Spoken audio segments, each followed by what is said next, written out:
It's Robert K. Sarkos, your usual suspect. We are into the halftime of that first semi-final between Arsenal and PSG. Yes, PSG are in the lead at the moment.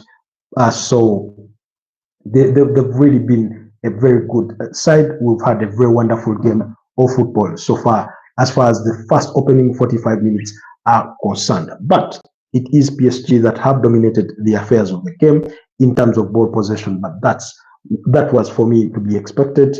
Really, it was to be expected because we do know the style of play that Luis Enrique does prefer, and it's not really been any different from that possession dominated game. They look to dominate possession. The possession did pay off, as we will see from the key moments of the first half.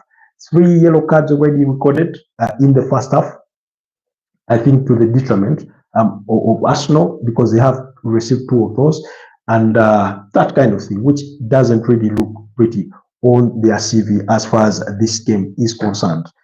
Because it sort of puts you on the edge, and you feel that on another match day, if it were a different match official, maybe, just maybe, the circumstances would be even much different. Because one of those that I thought would have been booked by now was Julian Timber, because he's sort of the referee was quite lenient with him in some moments. And then, of course, PSG started on the front foot, and they got the first goal through Ousmane Dembele, who we spoke about here as a very, very solid player. 33 goals across all competitions this season for him with Paris Saint-Germain was a player to be watched. And I did say that it will take an extra effort for Jakub Kiwior and William Saliba to try and mark him out of the game. And they couldn't really mark him out of the game.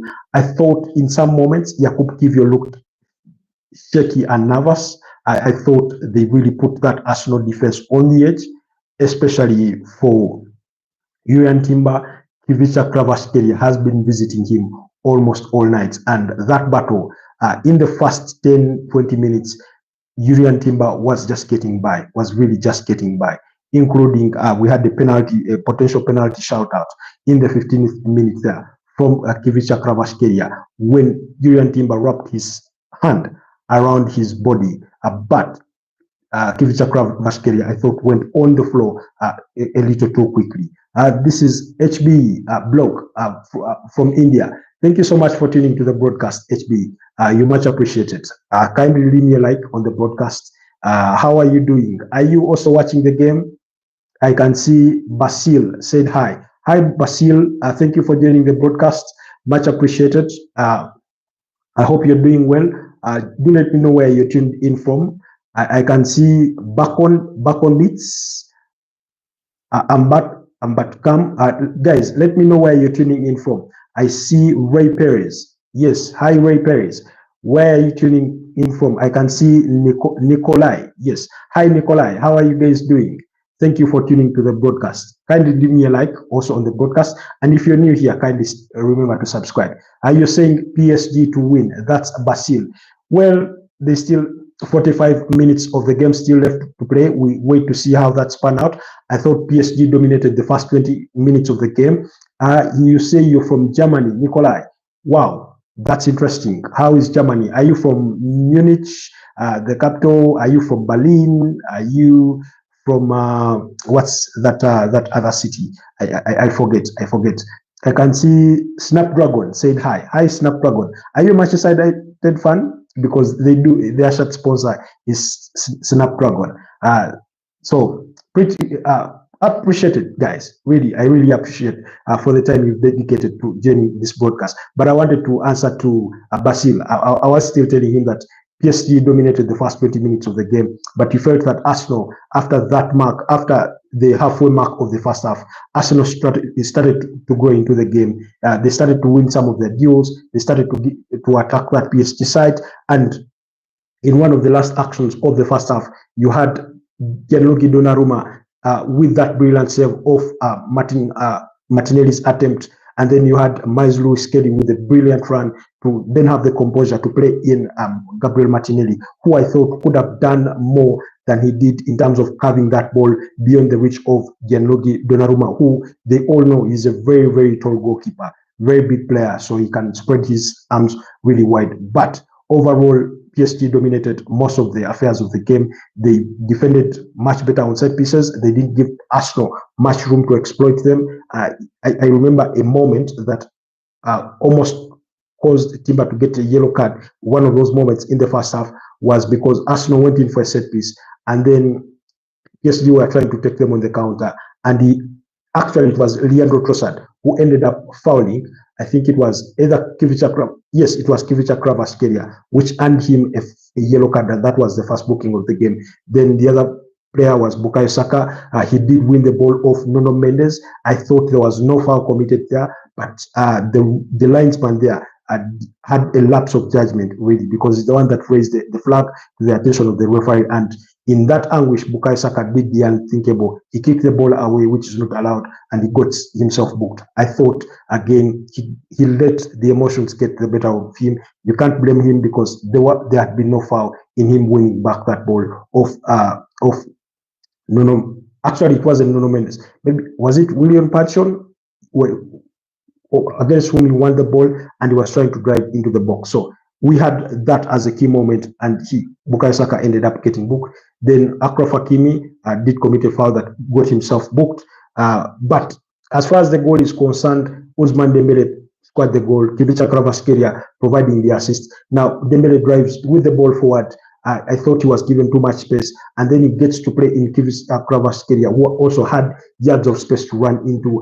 I thought Julian Timber did not close him down enough to deny him the opportunity of making the cross or even the cutback that he played for Ousmane Dembele, who, by the way, effortlessly swept that ball beyond the reach of David Raya in goal and put it far beyond his reach, and it hit the back of the net, and PSG went into a 1-0 lead. They continued to dominate affairs there for the next 16, 17 minutes until Arsenal slowly grew into the game. For me, one of the notices that I did make still in that first half is that Arsenal do miss the presence of Thomas Partey in that midfield. You felt that just now. Thank you for tuning to the broadcast. Says good work, bro. Much appreciated. Thank you for tuning to the broadcast. And if you're new here, kindly consider subscribing. So I was saying that it really did show us that Arsenal did miss Thomas Partey in that midfield. The way he sort of wins balls back, the way he sort of initiates, forward play in terms of with his forward passes. In the first 20 minutes of the game, that Arsenal midfield were all over the place. You felt that Declan Rice was running into shadows. Mikel Merino was not nowhere to be seen. Martin Odegaard seemed to be torn between, staying higher up to continue with the high press or, move back deeper. PSG were beating Arsenal's high press and finding so many spaces behind the lines, and they were really exploiting on those, running into spaces. I do not know how many times Kivica Kvaratskhelia has been played in, and he's in yards of space. The damage for Desire Due has been kind of limited, but he also had that attempt, I think somewhere midway or slightly above that in the first half. But David Raya rose to the occasion and really saved that opportunity. Of course, I think the follow-up with the player in the follow-up was in an offside position, so it got called on. On the side of Arsenal, again, their biggest threat has remained Bukayo Saka in terms of attacking on the other side, but I thought they've not really done enough to get him on the ball. Reason being, they've not dominated that midfield as you would have expected them or as you would have wanted them to. But also, Gabriel Martinelli was largely absent, in my opinion, in the first 30 or even 35 minutes of the game. You felt his lack of action is attributed to Arsenal's lack of control in that midfield.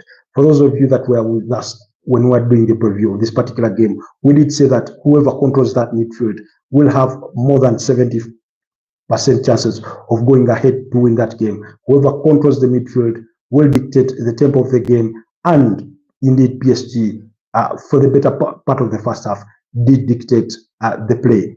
When you look at passes completed, I think by the half mark of the first half, PSG had completed as many as 144 passes as compared to Arsenal's 44. So that was yet another tale of PSG's dominancy in that first half. So Arsenal left a lot to be desired, to be honest, in that opening half. However, they did grow into the game story by story.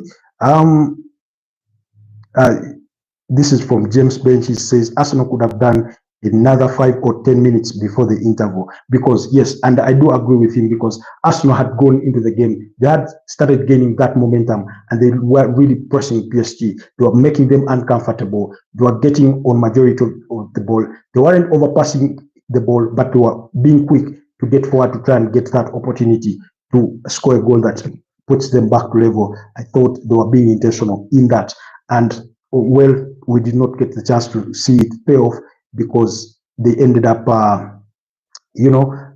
closing out the first half. But and then yes, there's that debate. You remember the 15th minute incident where Urian Timber wrapped his arm around Kivicha Kvaratskhelia, and there was calls for a penalty. The referee waved it off. Personally, when I reviewed the incident, even I thought that was not a penalty, because yes, Timber sort of wraps his arm around him, but then he releases it, he pulls it away so quickly that Kivicha Kvaratskhelia falls more or less for the trap that he put up for him, and then he goes to the ground quite quickly or easily. But anyway, it's also subjective. Another person would say there was contact, and that's all it takes to bring a player down, and maybe it should have been a penalty. And one of the things that are trending online is a penalty, and it has everything to do with that call that the referee made in the 15th minute of the game thereabout, because while he wraps his hand around him, of course, his shoulder, kind of upper shoulder, does get into contact with, Kivicha's side of the body, and you do wonder whether that really had more impact than even the arm being wrapped around him, and maybe it should have been a penalty. So like I said, in my opinion, I do not think it was a penalty. I think the referee made the right call. But on the other hand, I would also understand those who make the argument that it should have been a penalty, because it's one of the most talked about incidences from the first half.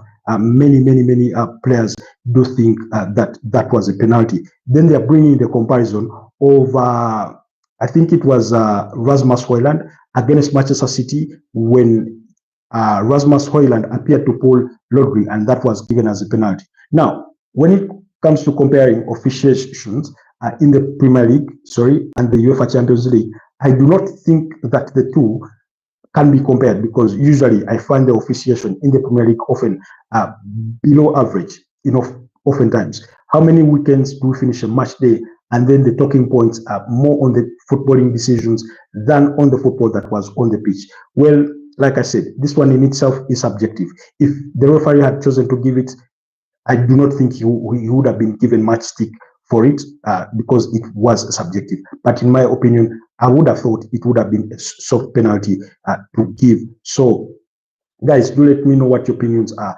about that penalty call, about that penalty incident, as we prepare to head back into the second half that does get underway, because, in fact, we are already back for the second half. So let me let you guys go back and enjoy that game of football, and we will meet here at full time. Bye-bye for now. Stay blessed.